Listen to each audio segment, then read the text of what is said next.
here today to discuss the new level of resiliency that's required in this evolving time of cybersecurity and what it really takes to get there. And David, we hear a lot about how AI is transforming how businesses operate, but you're seeing it change how attacks are happening as well. And I'm curious to see what that looks like on the ground. Yeah, absolutely. AI is changing the threat landscape. So, first of all, agentic AI is letting adversaries kind of automate at industrial scale. So much like you could use vibe coding to create an app, the threat actors can use vibe coding to create an attack campaign. In the past, a lot of these things required specialized human expertise, and so the breadth and speed with which adversaries could move was kind of limited by those human resources. But with agentic, if you want to go faster, you want to go broader, you just spin up more agents in parallel, and they work 24/7. So this is, really driving a lot more threats across the landscape. People are moving faster. It's a different environment out there. It definitely is. And what is HPE doing to help enterprises get ahead of this?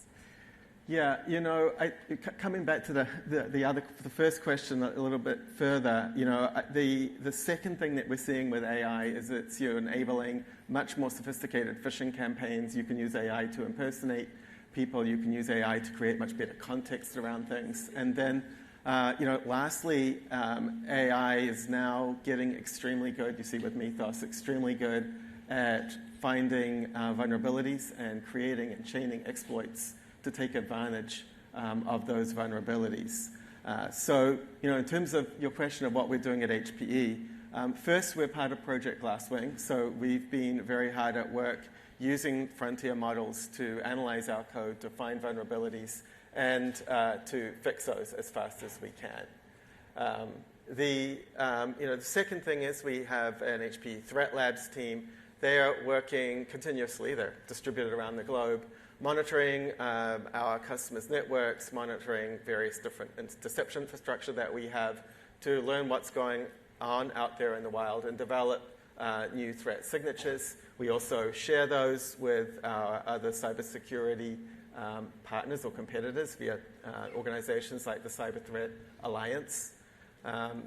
Then another thing we're doing is working on ways that we can detect threats, again, using AI, but without signatures, looking at the behavior so that we can find and block threats where there is no signature, when it's still not even a 0 day. It's not a disclosed vulnerability, but from the pattern of behavior, we can tell it's something suspicious and it should be stopped.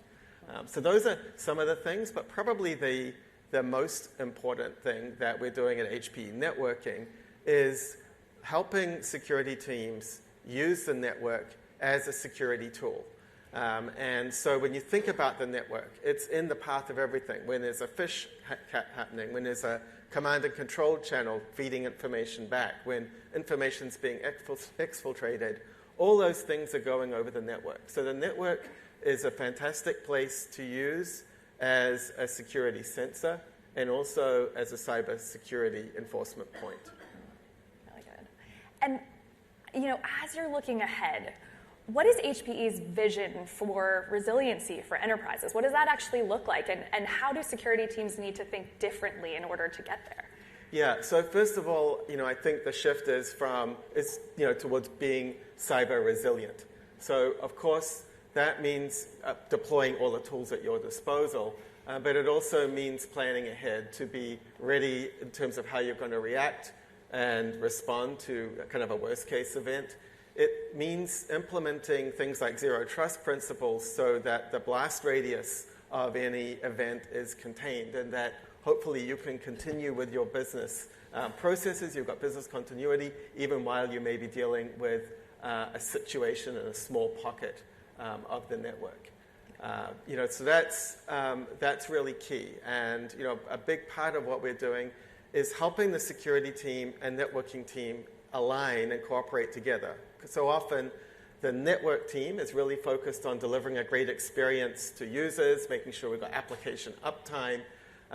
while the cybersecurity team's trying to protect things. And oftentimes those goals are actually slightly at odds. So what we've been doing is making sure that when we're implementing our kind of self-driving network infrastructure, we're providing a separation in terms of setting policy, which is a security team role, in terms of providing that threat indications, again, to the security team, letting all that happen in parallel while the networking team's doing their day job of delivering a great experience.